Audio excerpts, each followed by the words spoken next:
All right, coming up next, it's a lightweight bout between Bruce Lee and Dustin Poirier.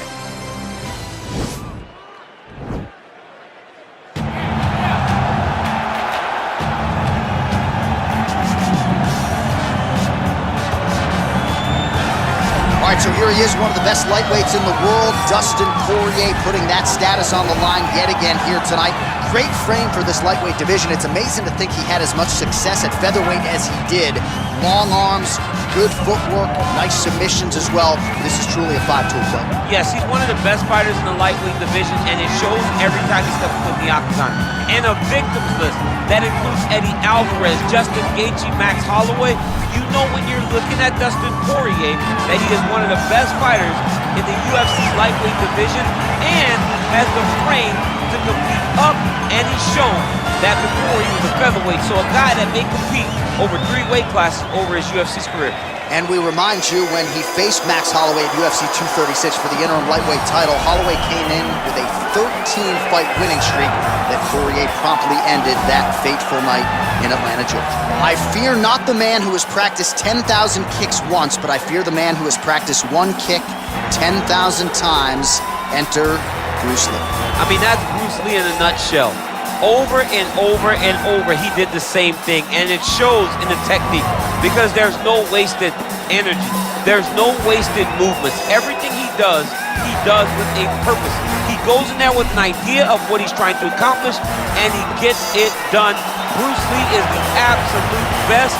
Bruce Lee is the man. His grappling, his takedown defense figure to be tested here tonight, but there aren't that many guys who are going to want to stand and trade on a napkin in the center of the octagon with the great Bruce Lee. No, if you're fighting Bruce Lee, you're shooting for takedowns right away. Our tail of the tape for this, our main event of the evening. Both fighters are 31. Poirier is 2 inches taller. The reach is the same.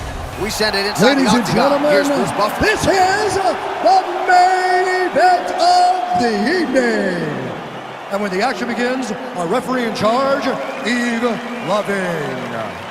And now, this is the moment UFC fans around the world have been waiting for.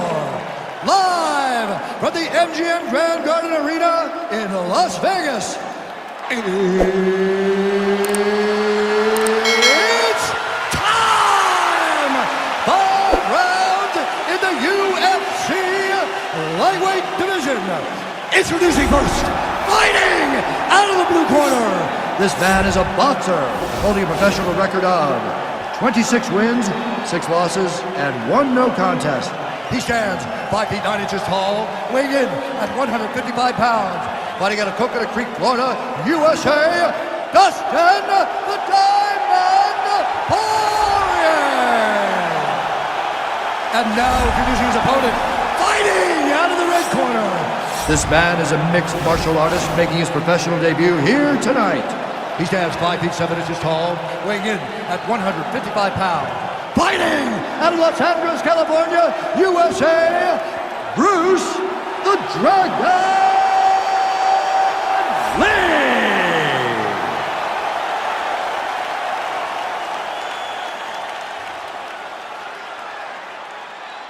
Okay, protect yourself at all time, obey my command at all time.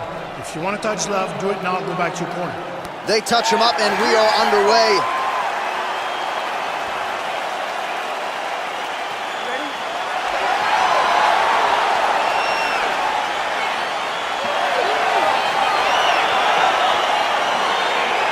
So here we go with the start of this fight. I'm anxious, man. What a matchup it is, and it's going to be interesting. And it's going to be interesting to see who has the upper hand early. It's going to be difficult to find out how this plays out, right? Striker versus well-rounded fighter.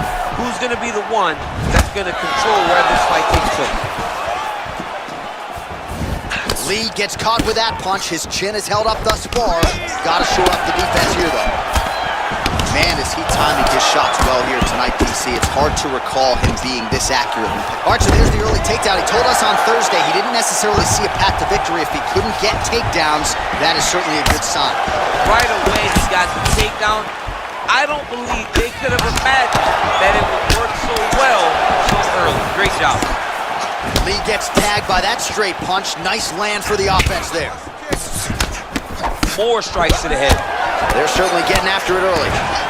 Nice job by Dustin Poirier there. Sticks the target and then moves his head off the center line to avoid the comeback shot. Head off the center line. And watch the counter with that beautiful straight left that he throws over and over.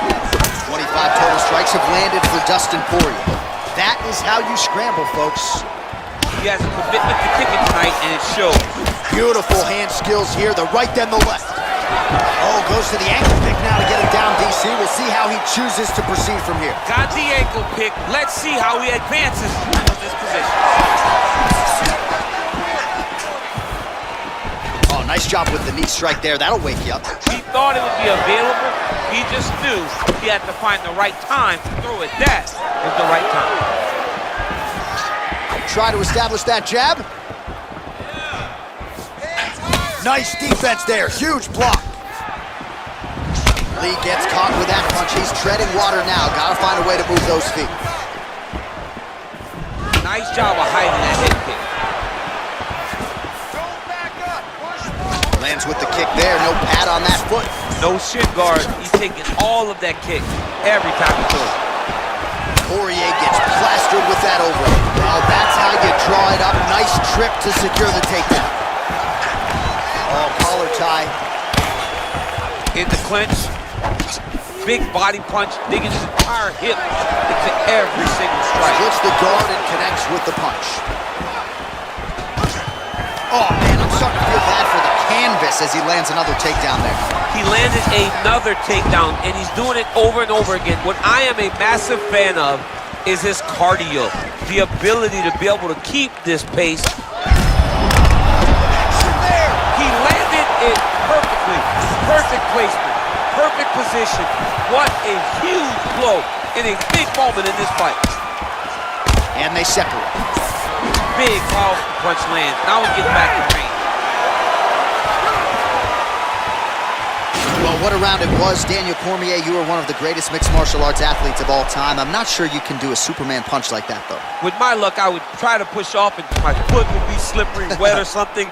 I would fall right into a knee. No, I would not try that. I don't have that ability. I'm not that free inside the octagon. Take a deep breath. Now listen, you probably lost that round. I need you to be first. Let's get that head moving and start popping that jab. You ready? You ready? Round two underway. Well, that nose isn't going to be able to take too many more as he doubles up on the jab there. So good to watch him. Right there, I'm not sure his opponent knows where he is. No, he is on Beach Street right now. He's seeing Tweety birds over the top of his head. When you take a hook like that, you are on wobbly legs. Poirier does a better job when he's the guy going forward. That one landed clean. Poirier's lower jaw does not look good. I don't think it's broken, but starting to show some obvious signs of swelling. All right, so Dustin Poirier with a nice 1-2 there, DC. We'll see if he can follow it up.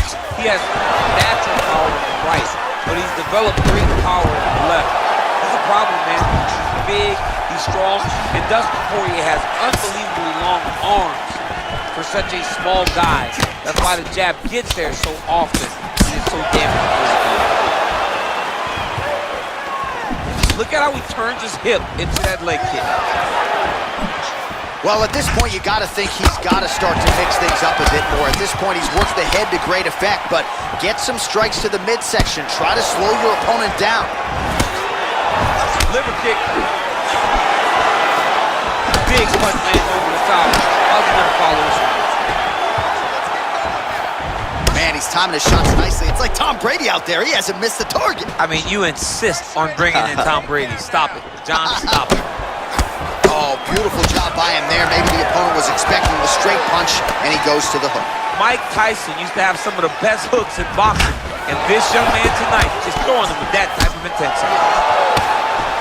Well, fortunate that one didn't land to the head. The hook shot. The fighters are fighting out the clinch here, and now we go to the ground. Beautiful trip there to get the takedown. Sweep the legs. Oh, John. One guy's always paying attention. The other guy's going, take a point. Take a point like you did to your boy Johnny, and you lose the All-Valley Championship for disrespecting a guy like that with that sweep. All right, so you got to be careful playing on the ground with this guy. You don't want to mess around for too long. inside his opponent's guard here, DC. You don't want to play around here too long. No, you got to either have 2 hands in or 2 hands out, or guys start to attack triangles. All right, working inside the closed guard now. This is no safe place against this opponent. All right, he's got side control here, DC. You know, he's got a lot of different submissions in his arsenal once this fight gets to the ground. 30 seconds now to go in the round. Oh, his opponent's squirming like a fish out of water now. The ground and pound is on point. This could very well be the beginning of the end. This could be the beginning of the end. We've seen some really good ground and pound fighters. This young man is as good as any we've ever seen. And that's the end of round number 2. All right, that's the end of the round, and you see the cut on the cheek. That thing is getting downright nasty. It is getting worse here by the minute. And you got to wonder, to what extent does that impact him moving forward here in this fight? You at least have to ask the question.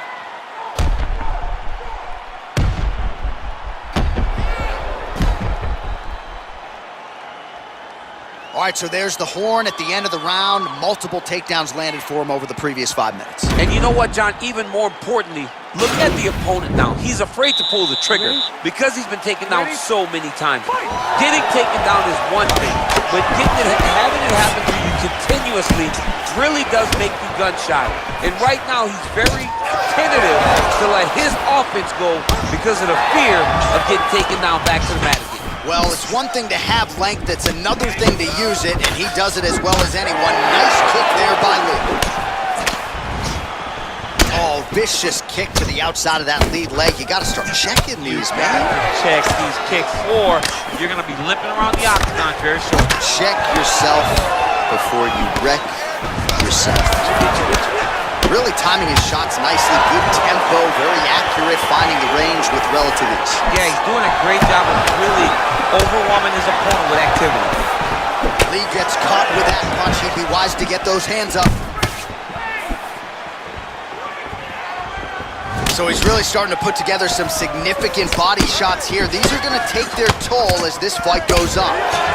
Great upper body movement defensively, slips another strike there, and offensively he hasn't been a world beater, but defensively he's been strong tonight. And that has to cause frustration for the opponent, not being able to hit a guy that you really put away. But that's a testament to the head movement. That's a perfect scramble right there. Beautiful transition. Oh, he's hurt bad. He's hurt bad, John. He's got to press him. He's got to go chase that finish down now.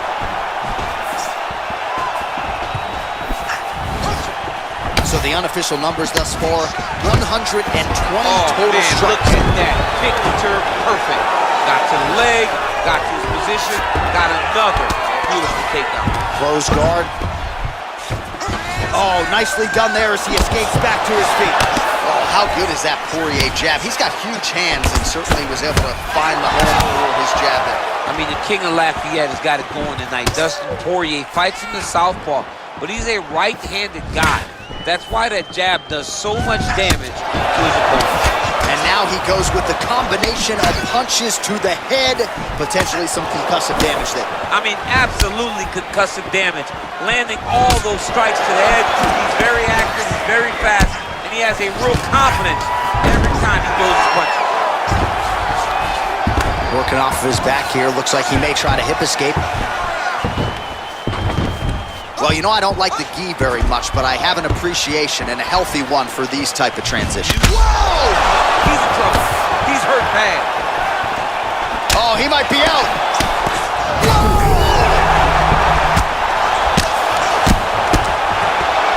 Back to the feet. Oh! Huge block there. I mean, he's cutting him down to size with these beautiful leg kicks. And what a round! Archer, that's the end of the round. Potential adversity here. He's got a cut on his cheek sustained from that strike in the round. Now the focus becomes maximizing these 60 seconds, shutting that cut and preventing it from becoming a major factor here moving forward. Well, he had a lot more than a puncher's chance coming in. Big knockdown for him in the previous round. DC, talk us through the highlight. He got in his opponent's face, landed that big punch that put his opponent flat on his back. He couldn't get the finish, but if he lands one more time just like that, he will get the victory.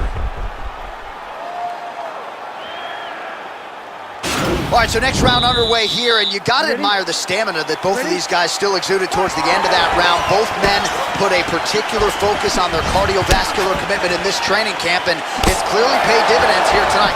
We have two legitimately fresh... Oh, he is up, but man, is he hurting. A finish could come here at any time. Oh! What a fantastic strike to throw at the exact right moment. He deserves this moment. Go finish this fight. All right, so he's landed some good shots. There as he lands, and maybe time to get the bonus checks ready. I mean, this fight, holy smokes. Holy smokes. Just an absolutely gorgeous shot to spell the end for his opponent. Crowd is absolutely loving it. He gets the near-perfect land. I'm not even sure his opponent saw it coming, but just the way he drew it up here tonight, saw that little crack of an opening and barged right through it to get the knockout. And there he is after the huge knockout turned in tonight. Near-perfect execution and one of the bigger highlights of his UFC career. Ladies and gentlemen, referee Yves Leving has called a stop to this contest at 58 seconds of round number 4, declaring the winner by knockout, Bruce the Dragon